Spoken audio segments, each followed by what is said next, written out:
Hello all, in this session we will be discussing about file organization in the subject of operating systems. So file system provides an efficient and convenient access to the disk. It does this by allowing data to be stored and located and retrieved easily. Now as you can see on the screen, in a computer, file system is the way in which the files are named and are placed logically for the storage and retrieval. Without a file system, stored information wouldn't be divided into individual files and it would be difficult to identify and retrieve. So a file system stores and organizes data on the devices. These devices can include hard disk, optical drives and flash drives also. So file system may contain information such as the size of the file, its attributes, location, hierarchy in the drive in the form of metadata. So metadata can also identify the free blocks of available storage on the drive and also how much space is available. So file system also use metadata to store and retrieve files. A file system must also include the format to specify the path to the file through the structure of directory. A file placed in a directory or a subdirectory is at the desired place in the tree structure. Now we will be discussing another example of the file system, which on the screen you can see is the layered file system. So file system considered in the diagram is composed of many different levels or layers. At the lowest level, which is called the input-output control, is present. It consists of device drivers and interrupt handlers, which transfer the information between the main memory and the disk system. A device driver can be thought as of a translator. Its input consists of high-level commands and its output consists of low-level hardware-specific instructions. These instructions are used by hardware controller which interfaces the input-output device to the rest of the system. So the device driver usually writes a specific bit pattern to the special location in the input-output controller's memory, and it tells the controller which device location to act on and what locations are to be taken. Next thing is the basic file system in the diagram. It issues generic commands to the appropriate device driver to read and write physical blocks on the disk. Each physical block is identified by its numeric disk address, which is given by cylinder number, track number, sector number. It comprises of all these three. So this layer also manages the memory buffer and caches. They hold various file system, directory and data blocks.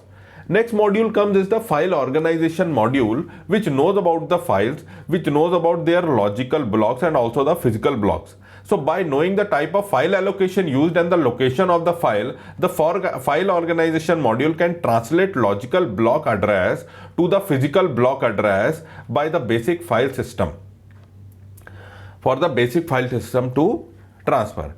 Now each file logical blocks are numbered from 0 to n, for example, or from 1 to n. Since the physical block containing the data usually do not match with the logical numbers, a translation is required to locate each block. So the file organization module also includes a free space manager, which tracks unallocated blocks and provides these blocks to the file organization module when requested. So finally, if you can see on the screen, it comes the logical file system. It manages the metadata information. The metadata includes all the file system structure except the actual data. That is the contents of the file. So let's see what a file metadata contains. So metadata contains these things.